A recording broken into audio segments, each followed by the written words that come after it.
Steve Lappas joining us on loan from CBS Sports, studio analyst and college basketball analyst, former college hoop coach at Manhattan, Villanova, and UMass. You've done a great job, and I'd been meaning to reach out to you the last couple of years. Every time I hear you in the tournament, and I always go, we should get Steve Lappas on. I love the energy that you have. It's great to see you again, Coach. How you doing? Great to see you, Dan. It's been a long time. I think I go back to, when was the first time I met you? Villanova? Probably Villanova, maybe even Villanova as an assistant coach, as I was from 85 to 88. So probably back then. So you came up with a game plan to beat Georgetown in the NCAA finals. You know what? That was my first year, Dan, as an assistant coach. I came from high school the year before. And people ask me about that all the time. I said, boy, what did you do? I said, well, I was getting the coffee, the sneakers. I was doing all those things in my first year. And I always maintain when people talk about that as one of the great upsets of all time, and I said, I don't think it is. I think NC State beating Houston was a bigger upset. Villanova, you had played Georgetown, and I think you lost by 6 or 8 points. So you knew you knew the battle. You knew the Big East. You knew Georgetown. And therefore, I don't view it as that big of an upset, even though you guys had to play pretty much the perfect game. How do you view it? Dan, I tell people that all the time. I know, it's great for us that we were part of this greatest upset ever. But you're 100% right. We played them twice that year, lost by 4, lost by 6. The year before that, when I wasn't there, they beat Georgetown, Villanova. Eddie Pickney, as a sophomore, had 22 points and 20 rebounds against Patrick Ewing in a game that was an epic. So we knew, we didn't feel it. Like getting ready for the game, we knew we had to play well. There's no question. That was an unbelievable team. And let's understand this. We shot 79%. We won by 2. So you know what I mean? That tells you how good they were. But I can't agree with you more. When you play somebody twice a year, we had seen Patrick Ewing 9 times before that. They would have intimidated anybody else they played. And I'll be honest with you, we were happy we weren't playing St. John's. It was a worse matchup for us because we were a matchup zone team, and Chris Mullen was obviously one of the best shooters in the world. Georgetown wasn't a good shooting team. We liked that matchup better than St. John's. You start to look at the all-time greats in college basketball. I don't know if Christian Laettner is the last of the all-time greats because they're not staying 3 or 4 years. It's usually if you're really good. Cooper Flagg could be one of the great players of all time, but he's just going to be a footnote of a one-and-done at Duke, and maybe they win a national title. There's no doubt. This is a new age. We're not going to see the Bill Waltons and the Lou Alcindors and, Christian Laettner, who was a good pro, but wasn't like obviously a Bill Walton or Lou Alcindor. Yeah, or even Patrick Ewing was one of the greatest college players there ever was. So, it's just a different age now. And even now, it's even gotten crazier with this NIL and transfer portal. Even schools themselves, forget about the general public, it's hard for schools themselves to honor guys that are only at their school for 1 year and then they're gone. I wondered about this. I brought it up with Dan Dockich, and I said, Indiana never reached out to Steve Alford to coach there because, Clyde Drexler was at Houston, Mullen was at St. John's, Patrick Ewing at Georgetown. You can't hire somebody unless you can fire them. And I was always curious why Steve Alford never got the opportunity to coach Indiana. That's a great point because here's a guy who's won 700 games in his career. He's been a tremendous coach his whole life from a young age. He obviously was one of the greatest players in the history of the school, winning the championship in 87. And yeah, it's just a surprising thing. Now, I think probably part of it has to do with the fact that he did coach at Iowa. That may have, he got that job when he was younger, and maybe that hurt him a little bit that he coached another Big Ten school. But he's a tremendous coach and, would have been a great one at Indiana, no question. All right, you called games in Providence, so you had Arkansas over Kansas, you had St. John's over Omaha, and that sets up Pitino-Calipari. Where did that relationship go sideways between those two? I think it went sideways like a long time ago, to be honest. I think it's actually a little better now. I think part of it was when John Calipari got the UMass job, Rick Pitino's a UMass graduate, and he had some input into who was going to coach at the school, and it got out that Rick Pitino was not in Calipari's corner for Calipari to get the job. He wanted somebody else to get it. So I think that's kind of where it started. And we all knew each other. We all met each other at the 5-star basketball camp back in 1980. So, we go back a long way, and those two guys go back a long way. And I think that's where, and then the rivalry just grew because, John, they're both big personalities, as we know, and they both, feel like they're great basketball coaches, which they are. And, I think the rivalry just grew from there. But I think it started with the UMass job. And I forget who we had on, but they said Jim Boeheim. And Boeheim said, you can put Pitino there with Mike Krzyzewski. Like he's on that level. Nobody's where Wooden is, for obvious reasons. But he said as far as modern-day basketball coaches, greatest of all time, he would put Pitino right there with Coach K. What about you? Absolutely, Dan, no question. I mean, think about it. Besides the fact that he's got the 875 whatever wins, think about all the years he spent in the NBA. So he would have a lot more wins in college. He's got 2 titles.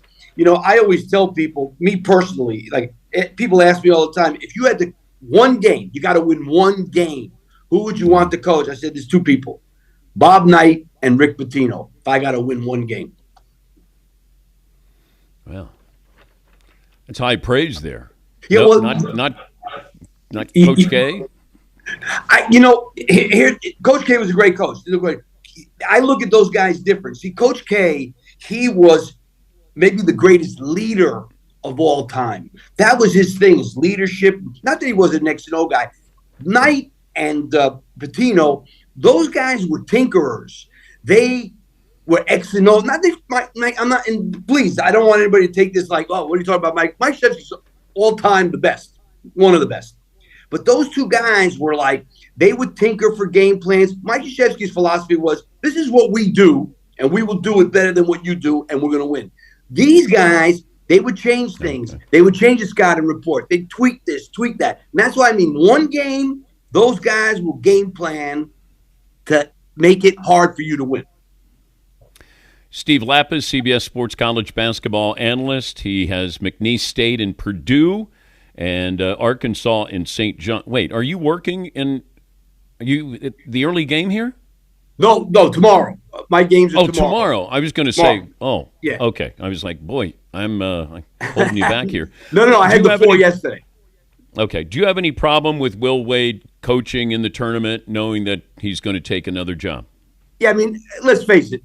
It's not a great situation, for the kids, school, or anybody. I will say this about Will Wade, though. He was very honest. And I was shocked. You know how it is, Dan. You've been doing this for so long. People say, well, I don't want to talk about that now or whatever. He was very open. He said, we asked him. He said, at the practice the day before, he said, yeah, I'm talking to NC State. He says, but I told my players that. And my players, I'm going to help them get to the next level. If guys want to transfer, we talk very openly about this. So I don't like it, but I give the guy credit that he hasn't hidden from it. They were honest. They didn't lie.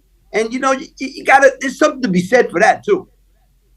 Yeah, I'm okay with the transparency. I just find it a little weird that he's helping the university, but he might hurt the university because maybe he takes some of these players with him to NC State, maybe part of the coaching staff as well. So, yes, you're helping, but then he could be hurting here in a week or two.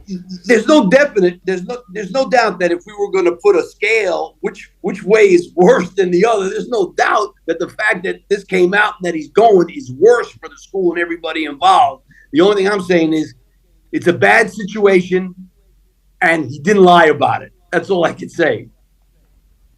What's it like to get fired? It's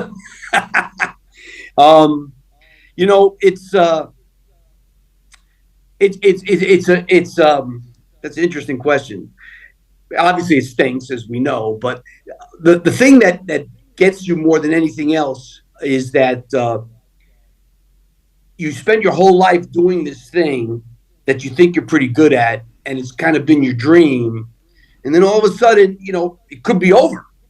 And so you spend all your life from when you're a kid, I know for me, from when I was a kid, it's all I wanted to do was coach, coach, coach. I grew up in New York City, and I coached in high school, JV. I came up the ranks. And then, when that happens, it's a jolt because this is what you want to do. And now you don't even know if you're going to be able to keep doing it. And it's not like, if you're an accountant and you get let go as an accountant, you'll probably find another accountant job unless you were stealing or something. You'll find another accountant job. This business is very small. And, unfortunately, college coaches don't get recycled the way they do in the NBA. So, I had to kind of remake myself, by getting into TV, and it's worked out unbelievable. CBS has been great to me. And the other thing about it, Dan, is, publicly, it's embarrassing. You know what I mean? It's something happens to you like that. It's in the newspapers. It's, everybody knows it. Everybody knows it. It's not like, again, you work in an accounting firm or whatever, and something happens. You can not say anything to anybody. Nobody will know. Everybody knows. And let's face it. And I don't think so. I think I got cut short at UMass big time. I think we were on the right road. But, what happens is, that's my story. The story on the outside is this guy wasn't good enough. And that's sucks. What do you see with Cooper Flagg if I said maybe question marks with him of what he's going to take to the NBA about his game? Question marks, boy, it's really hard to find them. You wonder because he's so skilled. We're talking about a guy who leads his team in every category. So, here's a 6'9", 6'10" kid who, not only shoots, rebounds, assists, steals, blocks. He does it all. Now, college basketball is different today than it was, 20 years ago. There's no doubt about it. But, I would say, how's he going to hold up physically? If I had to pick something, that's probably where I would go is how's he going to hold up physically? I don't know if you had conversations or you've talked to coaches who've had these conversations when a kid thinks he's ready. I remember talking to Jim Boeheim about this, and he had a player who wanted to go, and he said, don't go. And the player went and didn't succeed, but he said, I'm assessing your talent. Do I want you to go if you're ready to go? Yes. But I think the player may have thought that Jim was being selfish by saying, no, you're not ready to go. But it turns out, the kid wasn't ready to go. It's a tough conversation to have, I would think, because it's a kid and then you have parents who are involved in this. So do you have any background stories on that? Yeah, I had two kids. I had, Tim Thomas and Kerry Kittles. And Tim was one of the first guys to leave after a year. He left in 1997. He stayed 1 year. He left. And I didn't think he was ready. And I'll tell you what I told him. I said, Tim, here's the thing. I think you need – because that team that he was on his freshman year, we had three seniors who were really good players who had been there for 4 years and won a lot of games. And so he was obviously a big part of the scouting report, but he wasn't the part of the scouting report. And I said, I think you need a year where this thing is going to focus on you. You are we had these other three seniors that were all good players, so it was hard for you to just get all of the attention in a scouting report or whatever. I said, I think you need a year of being the man. Here, it's on you. You got to get this done for us to win. It's not like last year where you can go into the background and we can still win. Here, it's about you. Now, the difference for Tim was his mom was older. She was cleaning houses, so, from a financial standpoint, he had to go. He wasn't ready from a basketball standpoint. He had a good career. Don't get me wrong. He made a lot of money. I don't know if Tim ever really became – I thought he could be an NBA All-Star. He wasn't. He was a really good player. And I'm not saying that's why he wasn't. But, it's funny, Dan. He came back to me like 2 years later and said, boy, Coach, I wish I would have stayed. Because not so much for the basketball even, but just to be a college kid for another year is not the worst thing in the world. All right, give me the team that could make it to the Final Four where we'll look back and say, I'll be damned, Steve Lappas knew what he was talking about. Maryland. Maryland is a team, and it's kind of under the radar. I could easily give you, Houston, Auburn, Duke, but a team that you got to keep your eye on is Maryland. Maryland's starting five is as good as any starting five in the country. They have no bench. So now, could that get them in the end? Yeah, if they get into some foul trouble, whatever. This tournament, one game, you're out. But you keep an eye on Maryland in terms of what they do. Now you watch, they'll lose today. You know what, Dan? In my house, we used to have a pool every year. Me, my wife, and my 2 kids. I was last every year of the four of us. So that tells you where this thing is at. Yeah, I like Maryland, but I don't like what's going on with the coach and the athletic director there. It feels like both are out the door, and now you're going to face Grand Canyon. And I know you're 10.5-point favorites, but if you're not focused, man, it'll bite you right in the ass. That would be my big concern with Maryland. Well, you know what? That was my concern about McNeese yesterday, and I said it. Look what they did. They couldn't have played any better. So, you're right. And I said the same thing yesterday. I'm not saying it again because of McNeese. They burnt me yesterday. Keep the passion, keep the enthusiasm, and thanks for joining us, Steve. Hey, thanks for having me, Danny. It's an honor to be on with you. Thank you. Thank you, bud. Steve Lappas, CBS Sports college basketball analyst. Yeah, I was there when Villanova won the title, there for the parade, when he was there with Raleigh Massimino. I think that's the first time I met him in the mid-'80s. We'll take a break. Last call for phone calls, what we learned, what's in store for Monday.